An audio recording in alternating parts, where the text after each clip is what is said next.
Welcome back, Redemption Builders. We've now transitioned to our second portion of our leadership series, which is the public leader. This is a very important part of a leadership understanding that you have to get. Leaders are first private leaders, and sometimes the order does not fit, but this is an essential order that we have to submit to so that we can develop in a proper way. So we talked about the private leader, who you are behind closed doors, the work that you've done privately in your home, the confidence that you have in yourself, the self-concept, self-respect, self-discipline, all those the things that you can handle, the things that you can come up with before you even say that you're a leader. It's the mirror work, what you do in the mirror. But now we're going to transition to the public leader.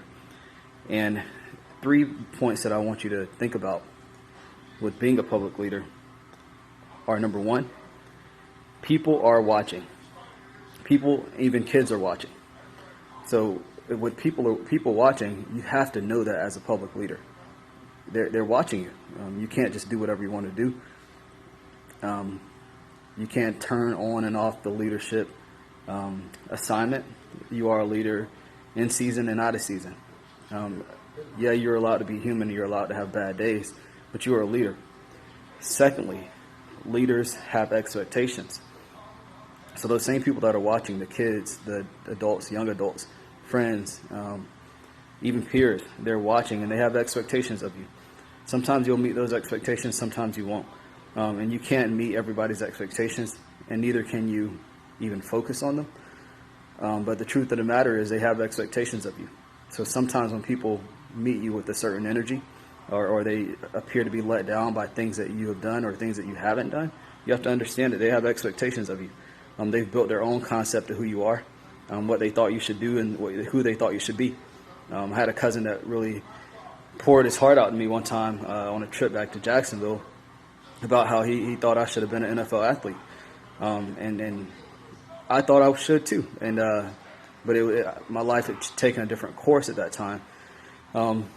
But he poured his heart out to me, and I struggled over it a little bit, but I had an understanding of who he was and who I was to him, and just the manner that he was speaking that to me, and it was really just to edify me. And I can't live in regret. I have to keep moving forward. But that was an expectation that he had of me that had transitioned. It wasn't an expectation of myself anymore. God had other plans for me. And then lastly, a leader will lead others in any direction that they choose.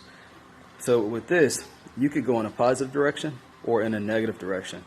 But you got to understand that you're taking 10, 15, 20 people with you, and sometimes generations with you, with the decisions that you make. So if you make careless decisions, if you are malicious in your behaviors and in your speech, people are watching, people have expectations, and they're following you. So as a leader, there is a higher level of responsibility, a higher level of accountability that you need to have as well. But you have to know that you're taking people with you. So obviously, like I said, you can be human.